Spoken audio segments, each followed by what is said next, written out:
रामलला की प्राण प्रतिष्ठा के बाद अयोध्या में भक्तों का सैलाब आ गया है। दर्शन के लिए लाखों की तादाद में श्रद्धालु पहुंच रहे हैं, जिन्हें संभालने में पुलिस प्रशासन को दिक्कतों का सामना करना पड़ रहा है। जैसे ही आम लोगों के दर्शन के लिए राम मंदिर के कपाट खुले, श्रद्धालु रामलला की एक झलक पाने के लिए टूट पड़े और पहले ही दिन राम मंदिर भक्तों से खचाखच भर गया। भारी भीड़ के चलते व्यवस्था चरमरा गई और प्रशासन को मोर्चा संभालना पड़ा। देखिए, आप सभी लोगों के लिए ये सारी व्यवस्था की गई है। कृपया एक दूसरे को धक्का मुक्की ना करें। दर्शन के लिए पहुंचे श्रद्धालु घंटों तक इंतजार करते रहे और थक कर कतार में सड़क पर ही बैठ गए। बावजूद इसके श्रद्धालुओं का रामलला के दर्शन के लिए जोश कम नहीं हुआ। जितना एक दिन लगे, 2 दिन लगे, जितना भी दिन लगे, राम का दर्शन करने के बाद ही जाएंगे घर। फिलहाल पुलिस प्रशासन श्रद्धालुओं को दर्शन कराने के लिए काम कर रहे हैं। बड़ी संख्या में भक्त राम मंदिर परिसर में इकट्ठा हो गए, जिसकी वजह से अफरा तफरी जैसा माहौल हो गया और भक्तों को बैरिकेड लगाकर रोकना पड़ा। ऐसे में एहतियात के तौर पर पुलिस ने लोगों को शहर में अलग अलग जगह रोक दिया, ताकि राम मंदिर परिसर में पहले से मौजूद भक्तों को दर्शन हो, फिर दूसरे जत्थे को आगे बढ़ाया जाए। हालांकि जगह जगह पर राम भक्तों को प्रशासन रोक रहा है, ताकि जो मंदिर प्रांगण में भक्त मौजूद हैं वो पहले दर्शन करके बाहर आएं और उसके बाद जो दूसरा जत्था है वो आगे बढ़े। मंदिर परिसर तक पहुंचे श्रद्धालुओं का कहना है कि रामलला के दर्शन करके ही लौटेंगे। भीड़ भी काफी ज्यादा है। बहुत ज्यादा है, लेकिन अब ठीक है, भगवान कृपा करेंगे, सब हो जाएगा। अभी धीरे धीरे होंगे दर्शन, हो जाएंगे। आज 500 साल इंतजार करा और कर नहीं सकते क्या?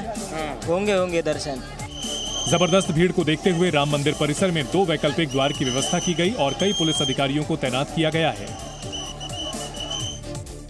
अयोध्या में भारी भीड़ के चलते श्रद्धालुओं को दर्शन के लिए लंबा इंतजार करना पड़ा, तो वहीं भीड़ को व्यवस्थित करना प्रशासन के लिए भी चुनौती बन गया है, जिसकी वजह से प्रशासन ने राम मंदिर के मुख्य द्वार से काफी पहले ही गाड़ियों की आवाजाही को रोक दिया और रास्तों को बैरिकेड लगाकर बंद किया गया है और भारी वाहनों के शहर में प्रवेश से रोक है। भारी वाहनों को यहाँ से डाइवर्ट किया गया, जो डाइवर्जन की प्रक्रिया पिछले दिनों चल रही थी, अभी कुछ दिनों तक उसे बढ़ाया गया, जिससे कि हमारे मार्गों पर अनावश्यक लोगों को परेशानी न हो। रामलला के दर्शन के लिए भक्तों की लंबी कतार लगी है। मंदिर से करीब आधा किलोमीटर पहले से लोग लाइन लगाए हुए हैं। प्रशासन लगातार लोगों से संयम बनाकर दर्शन के लिए अपील कर रहा है। अयोध्या में श्रद्धालुओं के सैलाब को संभालना पुलिस प्रशासन के लिए चुनौती बन गया और परिसर में एटीएस के साथ आरएएफ की टुकड़ियों को भी तैनात करना पड़ा। हालात ऐसे हो गए कि कुछ देर के लिए राम मंदिर में श्रद्धालुओं की एंट्री पर रोक लगानी पड़ी और प्रशासन को लोगों से धैर्य रखने की अपील करनी पड़ी। अभी दर्शन तो लगातार करा रहे हैं, पर चूंकि संख्या लोगों की ज्यादा है और हम चाहते हैं लोग अपना धैर्य न खोएं। पहले प्रवेश और निकलने का रास्ता एक ही था, लेकिन बाद में बढ़ती भीड़ को देखते हुए बाहर निकलने का रास्ता प्रशासन को बदलना पड़ा। अब जो हनुमान गली की तरफ का जो रास्ता जाता है, उसकी तरफ से जो श्रद्धालु जो दर्शन कर चुके हैं उनको अब बाहर निकाला जा रहा है। प्रशासन को भारी भीड़ पहुंचने का अंदाजा पहले से था, बावजूद इसके भीड़ मैनेज करने में पुलिस और प्रशासन को दिक्कतों का सामना करना पड़ा। रामलला के दर्शन के लिए लोग सुबह से ही कतार में लग गए थे। राम मंदिर परिसर में भारी भीड़ के बीच लोगों ने भगवान श्री राम के दर्शन किए और जिसने भी रामलला की एक झलक देखी वो भाव विभोर हो गया। बहुत ही सुंदर, बहुत ही अद्भुत मूर्त है। ऐसे लगता है जैसे कि अभी हमसे बात करेगी, हमसे बोल पड़ेगी कुछ। पूरी अयोध्या में हर तरफ जय श्री राम के नारे गूंज रहे हैं। लोगों का कहना है कि भीड़ तो बहुत है, कई घंटों बाद दर्शन हो रहे हैं, लेकिन अंदर अच्छी व्यवस्था है। बहुत बढ़िया लगा। अभी हम सुबह 5 बजे लाइन में लगे थे, अंदर गए, लेकिन किसी भीड़ भड़का जरूर है, लेकिन दर्शन बहुत अच्छे हुए। सुबह से ही रामलला के दर्शन के लिए श्रद्धालु पहुंच रहे हैं। ऐसा माना जा रहा है कि दोपहर तक 2 लाख से ज्यादा लोगों ने दर्शन किए। रामलला के दर्शन के लिए जिस तरह से भक्तों की भीड़ अयोध्या में उमड़ी, वो पुलिस प्रशासन के लिए चुनौती बन गई। देश के कोने कोने से आए श्रद्धालु बदइंतजामी से बेहाल नजर आए, जिसके बाद प्रशासन ने भीड़ कंट्रोल करने के लिए नई व्यवस्था बनाई। पुलिस और प्रशासन ने अयोध्या पहुंचे लोगों से संयम बरतने की अपील की है। पुलिस ने श्रद्धालुओं से कहा कि वो धक्का मुक्की ना करें और आराम से लाइन में लगकर बारी बारी से भगवान श्री राम के दर्शन करें। साथ ही प्रशासन ने अयोध्या पहुंचे भक्तों को इस बात का भी भरोसा दिलाया कि सभी को रामलला के दर्शन होंगे।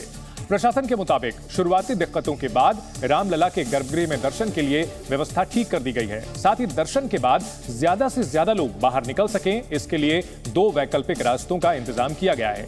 प्रशासन ने मंदिर परिसर में पहुंचने वाले श्रद्धालुओं से कहा कि वो मोबाइल से तस्वीरें ना खींचें और जल्द दर्शन करके निकल जाएं। दरअसल तस्वीरें लेने की होड़ के चलते मंदिर में भीड़ इकट्ठा हो जा रही है, जिससे लोगों को काफी परेशानी हो रही है। मंदिर प्रशासन का यह भी कहना है कि जल्द ही मंदिर परिसर में मोबाइल लाने को लेकर के नियम बनाए जाएंगे। प्राण प्रतिष्ठा के अगले दिन अयोध्या पहुंचने वालों का तांता लग गया। अयोध्या आने वाली सभी ट्रेनें लोगों की भीड़ से खचाखच भरी हुई नजर आईं। रामनगरी पहुंचने वाले सभी भक्त रामलला के दर्शन करने के लिए व्याकुल दिखाई दिए। देश के कोने कोने से श्रद्धालु प्रभु श्री राम के दर्शन के लिए अयोध्या पहुंचे। रेलवे स्टेशन के बाहर लोगों की भारी भीड़ नजर आई। काफी तादाद में लोगों के पहुंचने की वजह से स्टेशन के बाहर जाम जैसे हालात बन गए। हालांकि वहां पहले से तैनात सुरक्षाकर्मी रास्ता खुलवाते दिखाई दिए। आम जनता दर्शन करने के लिए किस तरह से उमड़ रही है। इस समय अयोध्या धाम जंक्शन की तस्वीरें आपको दिखा रहे हैं। रेलवे स्टेशन से लगातार श्रद्धालुओं का जो तांता है वो इस तरह से देखिए लगातार बाहर आ रहा है। कड़ाके की ठंड के बावजूद भक्तों में उत्साह देखने लायक था। लोग जय श्री राम के जयकारे लगा रहे थे।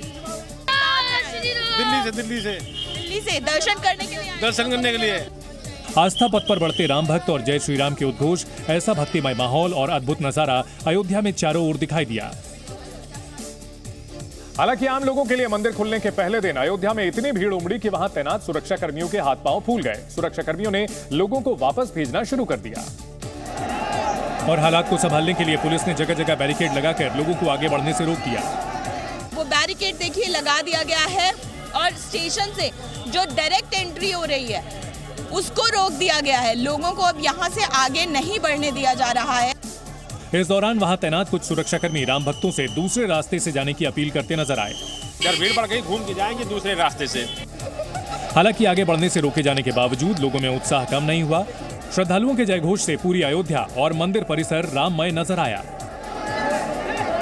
भगवान राम के दर्शन के लिए रिकॉर्ड संख्या में लोग अयोध्या पहुंच गए। श्रद्धालुओं में रामलला के दर्शन करने के लिए होड़ सी मच गई।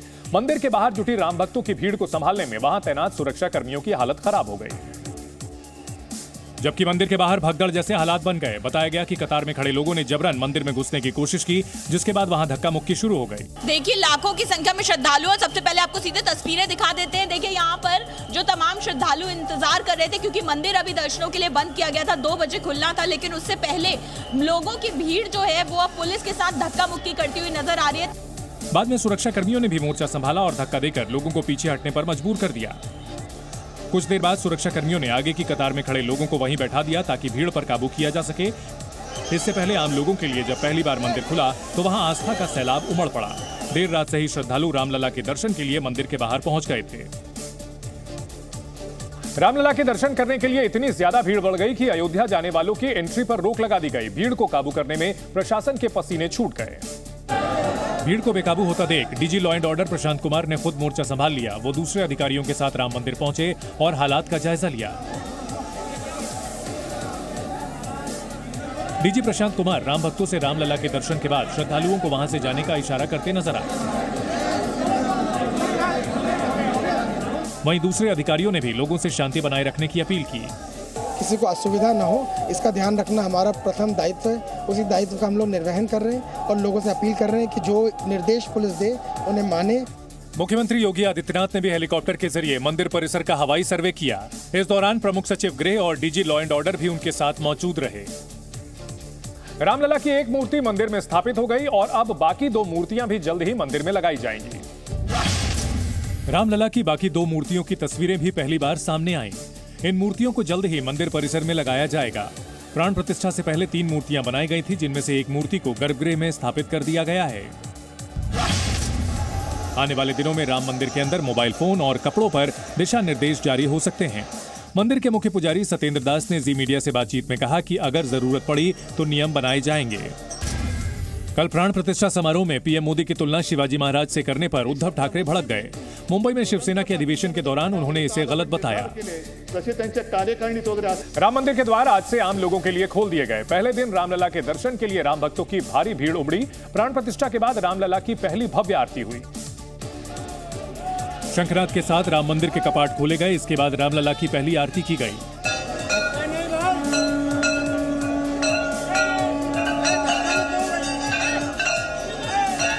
कपाट खुलते ही पूरा मंदिर श्री राम के जयकारे से गूंज उठा।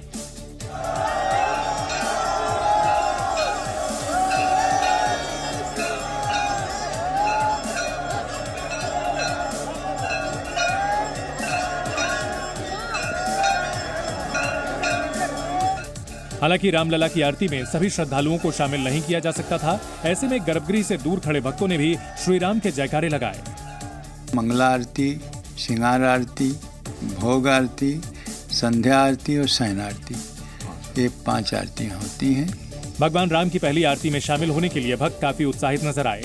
आरती में शामिल होने के लिए लोग मंदिर के कपाट खुलने से पहले ही कतार लगाकर खड़े हो गए थे। कपाट खुलने के बाद मंदिर के मुख्य पुजारी ने विधि विधान से रामलला की पहली आरती की। राम मंदिर के कपाट श्रद्धालुओं के लिए खुल गए हैं। साथ ही रामलला के दर्शन और आरती के नियम भी तय कर दिए गए हैं। जानकारी के मुताबिक मंदिर के गर्भगृह में हर रोज 6 बार रामलला की आरती की जाएगी। पहली आरती सुबह 4:30 बजे होगी। ये रामलला को नींद से जगाने के लिए की जाएगी। दूसरी आरती सुबह 6:30 बजे से 7 बजे के बीच होगी। ये श्रृंगार आरती होगी जिसमें यंत्र पूजा, सेवा और बाल भोग चढ़ाया जाएगा। जबकि तीसरी आरती 11:30 बजे होगी। इस आरती को राजभोग आरती कहते हैं। इस आरती के बाद रामलला अगले 2.5 घंटों तक सोएंगे। राजभोग आरती के बाद जब रामलला सोएंगे तब गर्भगृह को बंद कर दिया जाएगा और श्रद्धालुओं के लिए दर्शन भी रोक दिया जाएगा। इसके बाद चौथी आरती दोपहर 2:30 बजे की जाएगी और रामलला को दोपहर की नींद के बाद जगाया जाएगा। 5वीं आरती शाम 6:30 बजे होगी जिसमें श्रद्धालु भी शामिल होंगे। छठी और आखिरी आरती रात 8:30 से 9 बजे के बीच की जाएगी। इसे शयन आरती कहा जाएगा और इसके बाद रामलला रात्रि निद्रा में चले जाएंगे। दिन में होने वाली 6 आरती में से श्रद्धालु सुबह 6:30 बजे, 11:30 और शाम 6:30 बजे की आरती में ही शामिल हो सकेंगे। आरती में शामिल होने के लिए श्रद्धालुओं को एक पास बनवाना होगा और एक आरती में एक बार में सिर्फ 30 श्रद्धालुओं को ही प्रवेश मिलेगा। एक तरफ जहां श्रद्धालु भगवान राम के दर्शन के लिए आतुर दिखाई दिए, वहीं पूरी रामनगरी में भक्ति के अलग अलग रंग नजर आए। कोई लड्डू गोपाल के साथ रामलला का दर्शन करने पहुंचा तो कोई हनुमान बनकर पहुंचा था। लेकिन अयोध्या पहुंचे सभी श्रद्धालु राम भक्ति में सराबोर नजर आए। जय श्री राम, जय श्री राम। पश्चिम बंगाल से पूरी टोली रामलला के दर्शन करने पहुंची। इस दौरान एक महिला के हाथ में लड्डू गोपाल की मूर्ति थी, जबकि एक बच्चा राम बना हुआ था। यहाँ लड्डू गोपाल है और यहाँ राम जी है। अयोध्या पहुँचे हैं वेस्ट बंगाल से ये लोग और कह रहे हैं दर्शन करके जाएंगे। भक्तों में उल्लास चरम पर था। अयोध्या में चारों तरफ राम धुन में रमे हुए लोग दिखाई दिए। बहुत भीड़ है लेकिन बहुत अच्छा लगा। बहुत शानदार मंदिर बनाया है। रामलला के दर्शन के लिए मुंबई, दिल्ली समेत देश के कोने कोने से लोग अयोध्या पहुंचे। रामलला की प्राण प्रतिष्ठा को दुनिया भर में मौजूद हिंदुओं ने देखा और इतनी शिद्दत से देखा कि YouTube के सारे रिकॉर्ड तोड़ दिए। जानकारी के मुताबिक एक इवेंट के तौर पर प्राण प्रतिष्ठा समारोह दुनिया में सबसे ज्यादा देखा जाने वाला इवेंट बन गया है। प्रधानमंत्री के आधिकारिक YouTube चैनल पर प्राण प्रतिष्ठा की लाइव स्ट्रीमिंग को एक साथ 1,17,00,000 लोगों ने देखा। YouTube के इतिहास में किसी भी इवेंट की लाइव स्ट्रीमिंग की यह सबसे ज्यादा व्यूज वाली खबर है। पीएम मोदी के चैनल पर प्राण प्रतिष्ठा दिखाने के लिए 2 लाइव स्ट्रीम चलाई गई थी। 5 घंटे 37 मिनट लंबी एक लाइव स्ट्रीम पर 60 lakh real time peak views मिले, जबकि 3 घंटे 33 मिनट लंबी दूसरी लाइव स्ट्रीम पर 57 lakh real time peak views मिले। इससे पहले पिछले साल अगस्त में चंद्रयान 3 की लैंडिंग की लाइव स्ट्रीमिंग को 80 लाख लोगों ने देखा था। राम मंदिर को लेकर सियासत थमने का नाम नहीं ले रही है। AIMIM अध्यक्ष असदुद्दीन ओवैसी ने सोशल मीडिया पर अपना एक बयान जारी कर कहा कि 6 दिसंबर की घटना को भूलना नामुमकिन है। और ओवैसी के मुताबिक बाबरी मस्जिद साजिश के तहत छीनी गई। तमाम सियासी जमातों से पूछेंगे क्यों नहीं बात कर, तो बोलते अरे भूल जाओ ना भाई तुम लोग। मैं इन लोगों से पूछ रहा हूं, तुम्हारी बाप की मौत को भूल सकते क्या? तुम तुम्हारी माँ की मौत को भूल सकते क्या? आप एक सिस्टमैटिक तरीके से इस मस्जिद को छीन लिए। वहीं आरजेडी नेता तेज प्रताप यादव ने भी सोशल मीडिया के जरिए बीजेपी पर निशाना साधते हुए लिखा, राम नहीं आ रहे हैं, चुनाव आ रहे हैं। श्री राम तो हमारे मन में, हृदय में और कन कन में विराजमान है पूर्व से ही। ये कैसे हुआ है? न्यायिक प्रक्रिया से हुआ है ना। आपने तो इसको बीजेपी RSS का इवेंट बना दिया। लेकिन जिस राम में आपने प्राण प्रतिष्ठा की है ना, अगर यहाँ भी आपके प्रतिष्ठित हुए हैं और आपके लोगों में आज वही राम कहेंगे अब हो गया, काम कब करोगे? सिर्फ आरजेडी ही नहीं, विपक्ष की दूसरी पार्टियों ने भी राम मंदिर प्राण प्रतिष्ठा को लेकर बीजेपी को घेरा। लेकिन सबसे बड़ा हमला टीएमसी नेता और पश्चिम बंगाल की मुख्यमंत्री ममता बनर्जी ने किया। ममता बनर्जी ने अयोध्या में राम मंदिर को स्वीकार करने से ही इनकार कर दिया, क्योंकि ममता बनर्जी के मुताबिक अयोध्या में मंदिर निर्दोष लोगों के शवों पर बना है। এই কথাটা কালকে অভিষেক বলেছে যে এত মৃতদেহের উপর দাঁড়িয়ে আমি আমার ধর্মকে আমি সম্মান জানাতে পারবো না। তার কারণ আমার মনে মৃতদেহগুলোকে শ্রদ্ধা জানাতে ইচ্ছা করছে। আজকে যে ধর্ম নিয়ে কমিউনাল রাইট হোক না কেন, আমরা তাদের শ্রদ্ধা জানাই, আমরা তাদের শহীদ হিসেবে ঘোষণা করি। यही नहीं, ममता बनर्जी ने बीजेपी को महिला विरोधी बताते हुए पूछा कि बीजेपी सीता माता का नाम क्यों नहीं लेती। তোমরা সীতা দেবীর নামটা তো একবারও বলো না, তার মানে কি অ্যান্টি উইমেন? আরও অ্যান্টি উইমেন? सीता ना থাকলে राम হয় না। ममता के इस सवाल का जवाब विश्व हिंदू परिषद ने दिया। लेते हैं ना, जब हम जय श्री राम कहते हैं तो श्री तो उसमें लक्ष्मी और स्त्री शक्ति का ही प्रतीक है। ममता बनर्जी ने कल रामलला की प्राण प्रतिष्ठा के दिन कोलकाता में सर्वधर्म सद्भाव रैली निकाली थी, जिसमें सभी धर्मों के धर्मगुरु शामिल हुए। ममता बनर्जी ने इसी सभा में यह भी कहा कि अगर बीजेपी का साथ दिया तो अल्लाह माफ नहीं करेंगे। बीजेपी नेता अमित मालवीय ने ममता के बयान को शेयर करते हुए कहा कि ममता ने हिंदू भावनाओं की उपेक्षा और सांप्रदायिकता फैलाने की कोशिश की है। हम लड़ेंगे नहीं। जो काफिर है, जो कापुरुष है, वो डरते हैं, वो मरते हैं। एक बात याद रखना, बीजेपी को मदद मत करो।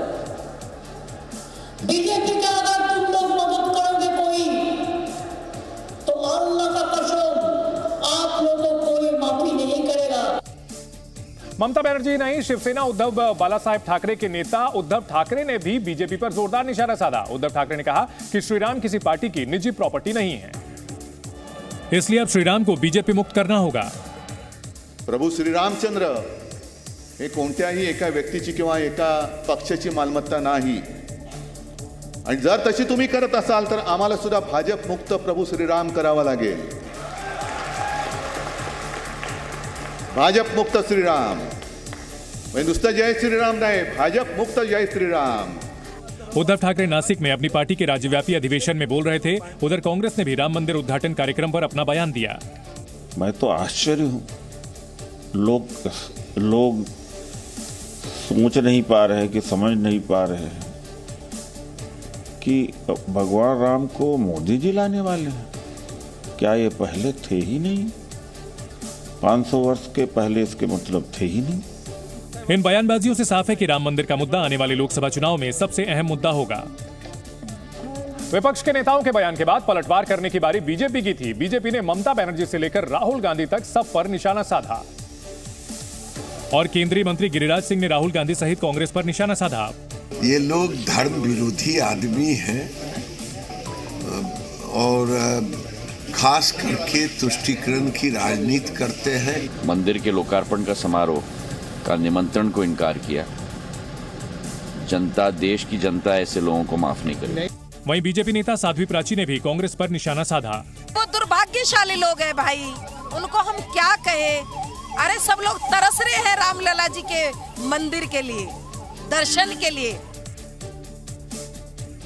प्रधानमंत्री नरेंद्र मोदी ने प्राण प्रतिष्ठा से लौटने के बाद राष्ट्रपति द्रौपदी मुर्मू को चिट्ठी लिखी है। पीएम मोदी ने चिट्ठी में अयोध्या का अनुभव साझा करते हुए लिखा है कि एक अयोध्या मन में लेकर लौटा हूं। ऐसी अयोध्या मुझसे कभी दूर नहीं हो सकती। प्रधानमंत्री ने यह बात चिट्ठी में लिखी है। आपको बता दें कि राष्ट्रपति द्रौपदी मुर्मू ने शुभकामना दी थी प्रधानमंत्री को प्राण प्रतिष्ठा से पहले, और अब प्रधानमंत्री ने उनको चिट्ठी लिखकर के कहा है कि आपके पत्र से मुझे सहयोग और संबल मिला। अयोध्या धाम की यात्रा तीर्थयात्री के तौर पर की। अयोध्या जाकर मेरा मन भावनाओं से भर गया। प्रधानमंत्री ने आगे लिखा है, सदियों लंबे व्रत की पूर्णाहुति भावुक क्षण है। राम मंदिर की प्राण प्रतिष्ठा मेरा सौभाग्य है, पीएम ने आगे ये लिखा है। वहीं साथ ही चिट्ठी में यह भी लिखा है कि रामलला के साक्षात दर्शन के क्षण अप्रतिम थे। गरीब कल्याण के लिए श्री राम के विचार ऊर्जा देते हैं। पीएम ने आगे लिखा है, श्री राम से ही सबका साथ, सबका विकास की प्रेरणा मिली। श्री राम के विचार 2047 तक विकसित भारत की राह दिखाएंगे। बढ़ते अगली खबर की ओर। महाराष्ट्र के ठाणे में मीरा रोड इलाके में प्रशासन ने बड़ी कार्रवाई करते हुए अवैध निर्माण को गिरा दिया। 2 दिन पहले इस इलाके में कुछ लोगों पर राम भक्तों के साथ मारपीट का आरोप लगा था, जिसके बाद प्रशासन एक्शन मोड में नजर आया। पुलिस के कई अधिकारी आज बुलडोजर के साथ वहां पहुंचे और सड़क किनारे अवैध रूप से बनाए गए निर्माण को तोड़ दिया। तोड़फोड़ के दौरान कोई हंगामा न हो, इसके लिए पहले से ही काफी संख्या में सुरक्षा कर्मियों को वहां तैनात कर दिया गया। साथ ही पुलिस ने आसपास की सोसाइटी के गेट को बंद कर दिया ताकि लोगों की भीड़ जमा ना हो सके।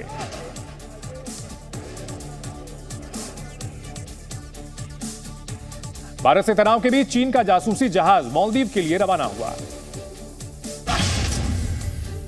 चीन का जासूसी जहाज मालदीव के लिए निकल चुका है। फिलहाल ये जहाज हिंद महासागर क्षेत्र में है। इसके फरवरी की शुरुआत में मालदीव पहुंचने की संभावना है। जासूसी जहाज पर भारत समेत कई देश आपत्ति जता चुके हैं। इलॉन मस्क ने यूएनएससी में भारत को स्थायी सदस्यता देने की वकालत की। उन्होंने कहा कि दुनिया की सबसे बड़ी आबादी वाले भारत को यूएनएससी की परमानेंट सीट न देना बेतुकी बात है। यूएन को इस पर विचार करना चाहिए। हांगकांग को पछाड़कर भारत दुनिया का चौथा सबसे बड़ा स्टॉक मार्केट बन गया। ब्लूमबर्ग ने अपनी रिपोर्ट में कहा कि नीतियों में बदलाव की वजह से भारत इन्वेस्टर्स की पसंद बन रहा है। नेताजी सुभाष चंद्र बोस की जयंती पर आज पूरा देश पराक्रम दिवस मना रहा है। संविधान सदन में प्रधानमंत्री मोदी ने नेताजी को श्रद्धांजलि दी। उनके साथ लोकसभा स्पीकर ओम बिरला और राज्यसभा में विपक्ष के नेता मल्लिकार्जुन खड़गे भी मौजूद थे। राहुल गांधी की भारत जोड़ो न्याय यात्रा में आज जमकर हंगामा हुआ। ये तब हुआ जब राहुल गांधी की यात्रा असम की राजधानी गुवाहाटी पहुंची, जिसे पुलिस ने रोक दिया। राहुल अपने काफिले के साथ गुवाहाटी शहर के बीच से गुजरना चाहते थे, लेकिन प्रशासन ने इसकी इजाजत नहीं दी। पुलिस ने गुवाहाटी सिटी जाने वाली सड़क पर बैरिकेडिंग कर दी। इसके बाद कांग्रेस समर्थक पुलिस से भिड़ गए। जो यात्रा है ये शहर के बीचों बीच से आने में पहले से ही पुलिस ने यहाँ पे रोक लगा दिया था, लेकिन फिर भी यहाँ पर कांग्रेस के कुछ कार्यकर्ता शहर के अंदर जाने की कोशिश कर रहे हैं। ये सारा मंजर राहुल गांधी थोड़ी दूर पर बस की छत पर खड़े होकर देख रहे थे। कुछ ही देर बाद कांग्रेस कार्यकर्ताओं ने बैरिकेडिंग तोड़ दी। पुलिस से झड़प के बाद राहुल गांधी ने हेमंता सरकार पर निशाना साधा। राहुल ने कहा कि जिस रास्ते पर उनकी यात्रा को रोका गया उसी रास्ते से बजरंग दल और जेपी नड्डा की रैली निकली थी, लेकिन उनकी यात्रा को हेमंता सरकार ने जानबूझकर इजाजत नहीं दी। इसी रास्ते से नड्डा जी की रैली निकली, मगर कांग्रेस पार्टी की पदयात्रा को यहां पे ये लोग रोक रहे हैं। अब देखिए, यहां पे बैरिकेड था नहीं था, उड़ा के फेंक दिया हमने बैरिकेड को तोड़ के फेंक दिया, मगर हम कानून को नहीं तोड़ेंगे।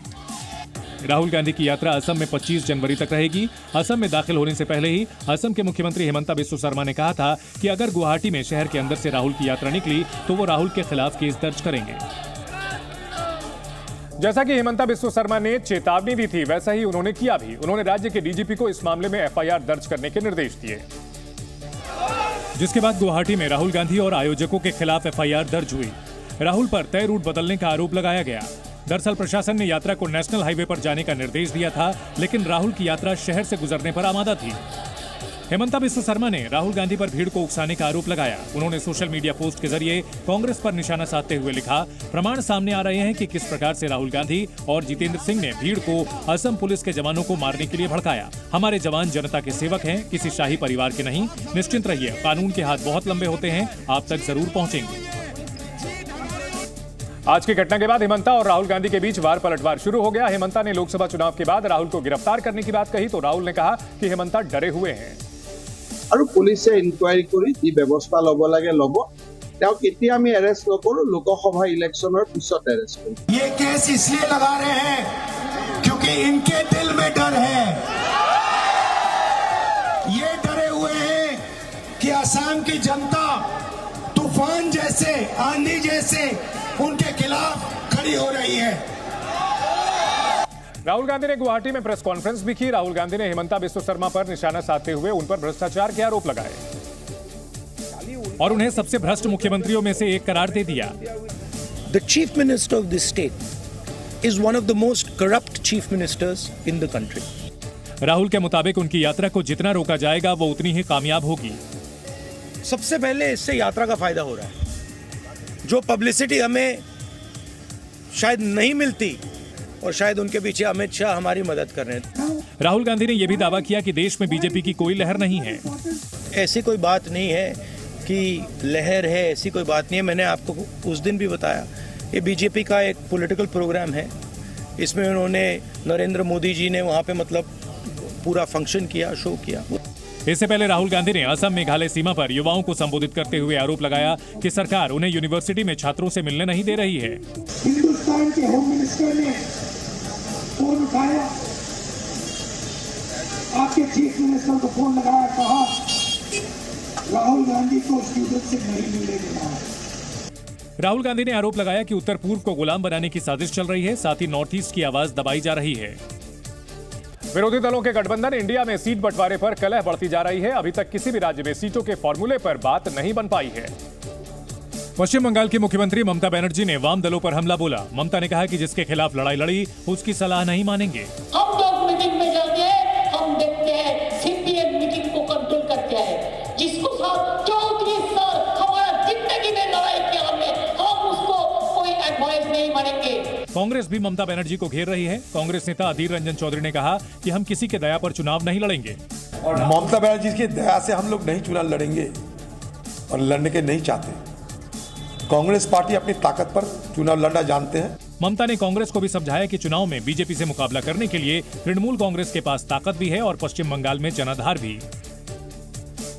अयोध्या में सूर्यवंशी राजा राम के मंदिर में प्राण प्रतिष्ठा समारोह के ठीक बाद प्रधानमंत्री नरेंद्र मोदी ने सोलर एनर्जी यानी सौर ऊर्जा से जुड़ी सूर्योदय योजना की शुरुआत की। इस योजना के तहत केंद्र सरकार देश भर में 1 करोड़ घरों की छत पर सोलर पैनल लगवाएगी। प्रधानमंत्री ने कहा कि गरीब के घर सोलर एनर्जी पहुंचेगी तो उनका बिजली बिल कम होगा। साथ ही भारत ऊर्जा के क्षेत्र में आत्मनिर्भर भी बनेगा। सूर्योदय योजना के तहत आर्थिक रूप से कमजोर लोगों के घरों की छत पर सोलर पैनल लगाए जाएंगे। इस पैनल से बनने वाली बिजली का इस्तेमाल लोग अपनी रोजमर्रा की जरूरतों के लिए कर सकेंगे। साथ ही अतिरिक्त बिजली बेचकर कमाई भी कर सकेंगे। रूफटॉप सोलर पैनल की मदद से सूर्य से मिलने वाली ऊर्जा से बिजली बनाई जाती है। नेताजी सुभाष चंद्र बोस की आज 127वीं जयंती है। इस मौके पर लाल किले में पराक्रम उत्सव मनाया जा रहा है। प्रधानमंत्री मोदी इस समारोह में पहुंचे और नेताजी से जुड़ी प्रदर्शनी का उद्घाटन किया। प्रधानमंत्री नरेंद्र मोदी ने यहां पर नेताजी सुभाष चंद्र के जीवन से जुड़ी जो जानकारियां हैं वो देखी। प्रधानमंत्री अभी भी लाल किले में ही मौजूद हैं। नेताजी सुभाष चंद्र बोस भारत की आजादी की लड़ाई में जिनका अप्रतिम योगदान रहा है और उनकी कृतियों को अब सराहा जा रहा है और साथ ही साथ विस्तार से दिखाया जा रहा है। 75वें गणतंत्र दिवस समारोह में सिर्फ 3 दिन बाकी है। मार्चिंग दस्ते कर्तव्य पथ पर कदम ताल करने को पूरी तरह तैयार हैं, जिसकी झांकी आज फुल ड्रेस रिहर्सल में दिखाई दी। जब कर्तव्य पथ पर जल, थल और वायुसेना के जवानों के साथ साथ सुरक्षा बलों के अलग अलग दस्तों ने मार्च पास्ट किया।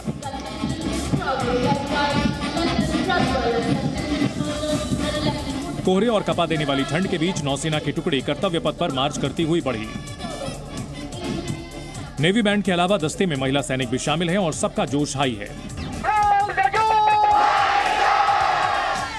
बैंड के साथ साथ थल सेना की टुकड़ी और वायुसेना के बैंड के साथ वायु सैनिकों ने कदम ताल करते हुए कर्तव्य पथ पर ऐतिहासिक परेड की रिहर्सल की। कर्तव्य पथ पर एनसीसी कैडेट से लेकर दिल्ली पुलिस के जवानों की कदम ताल भी सुनाई पड़ी। तीनों सेनाओं के महिला दस्ते ने भी मार्च पास्ट की रिहर्सल की। कर्तव्य पथ पर इस बार पहली बार होगा जब तीनों सेनाओं की महिला टुकड़ी परेड का हिस्सा बनेगी, जिसका नेतृत्व कैप्टन संध्या करेंगे। गणतंत्र दिवस की परेड जितनी रोमांचक होगी उतना ही रोमांच से भरने वाला फ्लाई पास्ट होगा। इस दौरान आसमान में 29 फाइटर जेट्स की गर्जना सुनाई देगी, जो सलामी मंच से होकर गुजरेंगे।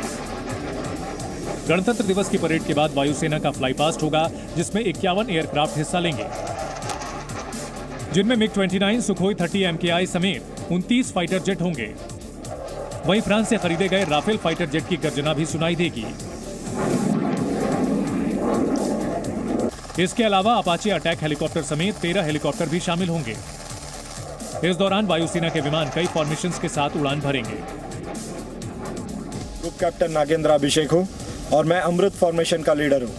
वायुसेना की फ्लाई पास्ट टीम में कई महिला पायलट भी शामिल होंगी। फ्लाई पास्ट में विजय फॉर्मेशन, वज्रांग फॉर्मेशन भी देखने को मिलेंगे। फ्रांस के राष्ट्रपति इमैनुएल मैक्रों गणतंत्र दिवस के मुख्य अतिथि होने वाले हैं। ऐसे में फ्रेंच आर्मी का भी दस्ता परेड का हिस्सा होगा, जिन्होंने युद्ध स्मारक पर आज फुल ड्रेस रिहर्सल की। गणतंत्र दिवस का हार्दिक मंगलमय शुभकामनाएं। परेड के साथ साथ इस बार राज्यों की झांकियां भी देखने लायक होंगी। जम्मू कश्मीर की झांकी में जंबो जू नजर आएगा, तो वहीं उत्तर प्रदेश की झांकी पर रामलला धनुष बाण के साथ दिखेंगे, जो अयोध्या के राम मंदिर में विराजमान हो चुके हैं। उत्तर प्रदेश की झांकी में इस बार विकास और उपलब्धियों की झांकी होगी, जिसमें सबसे आगे मंदिर के मंडप पर रामलला धनुष बाण के साथ दिखेंगे। तो वहीं रैपिड रेल, एयरपोर्ट से लेकर सरयू घाट के दीपोत्सव की भी झलक दिखेगी। इसके अलावा इसरो की झांकी भी लोगों का ध्यान आकर्षित करेगी, जिसमें चंद्रयान 3 की सफल लैंडिंग और शिव शक्ति पॉइंट दिखाई देगा। वहीं डिजिटल इंडिया की झांकी के साथ साथ इलेक्ट्रॉनिक्स और आईटी मंत्रालय की झांकी भी परेड का हिस्सा होगी, जिसमें तमाम सेक्टर्स में आर्टिफिशियल इंटेलिजेंस की भागीदारी की झलक मिलेगी। इस बीच परेड को देखते हुए 26 जनवरी को ट्रैफिक भी डाइवर्ट किया जाएगा। कर्तव्य पथ के आसपास कई मार्ग बंद रहेंगे।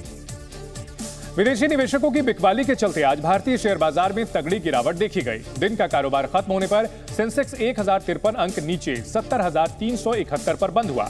वहीं निफ्टी 330 अंक गिरकर 21,239 के स्तर पर बंद हुआ। कारोबार के दौरान IndusInd bank, state bank, HDFC bank, axis bank और इन्फोसिस के शेयरों में जबरदस्त गिरावट देखी गई, जबकि सन फार्मा, भारतीय Airtel, ICICI bank, power grid और TCS के शेयरों में तेजी रही। हालांकि इस बीच एक अच्छी खबर यह आई कि भारतीय शेयर बाजार दुनिया का चौथा बड़ा शेयर बाजार बन गया है। भारत ने हांगकांग के शेयर बाजार को पछाड़कर यह मुकाम हासिल किया है। मार्केट कैपिटलाइजेशन के हिसाब से भारतीय शेयर बाजारों का मार्केट कैप 4.3 ट्रिलियन डॉलर को पार कर गया है, जबकि हांगकांग के शेयर बाजार का मार्केट कैप 4.29 ट्रिलियन डॉलर पर ही बना रहा है। मध्य प्रदेश के कूनो नेशनल पार्क से एक और खुशखबरी आई है। नामीबिया से लाई गई मादा चीता ज्वाला ने 3 शावकों को जन्म दिया है। केंद्रीय पर्यावरण मंत्री भूपेंद्र यादव ने एक्स पर वीडियो शेयर करते हुए इसकी जानकारी दी। वीडियो में नन्हे शावक अपनी मां ज्वाला के पास चहलकदमी करते दिखे। तीनों एक दूसरे के साथ खेलने की कोशिश कर रहे थे। इस दौरान चीता ज्वाला भी उनके पास थी, जो बार बार उन्हें देखकर यह सुनिश्चित कर रही थी कि शावक सुरक्षित हैं या नहीं। जब शावक लुढ़कते गिरते खेल रहे थे तो पास में आराम कर रही चीता ज्वाला ने अपने पैर आगे निकाल दिए, मानो वो उनके लिए सुरक्षा घेरा बनाना चाहती थी। कूनो नेशनल पार्क में कुछ हफ्ते पहले ही चीता आशा ने 3 शावकों को जन्म दिया था। अब कूनो में कुल शावकों की संख्या 7 हो गई है। डीपी वर्ल्ड IL T20 के दूसरे सीजन में 22 जनवरी को शारजा वॉरियर्स ने 170 रनों का पीछा करते हुए दुबई कैपिटल्स के खिलाफ मैच जीत लिया। आज Abu Dhabi Knight Riders Abu Dhabi के शेख जायद स्टेडियम में MI अमीरात के खिलाफ खेलेगी। डीपी वर्ल्ड IL T20 के सीजन 2 हर रोज रात 8 बजे से एंड पिक्चर्स और Z5 पर देख सकते हैं आप।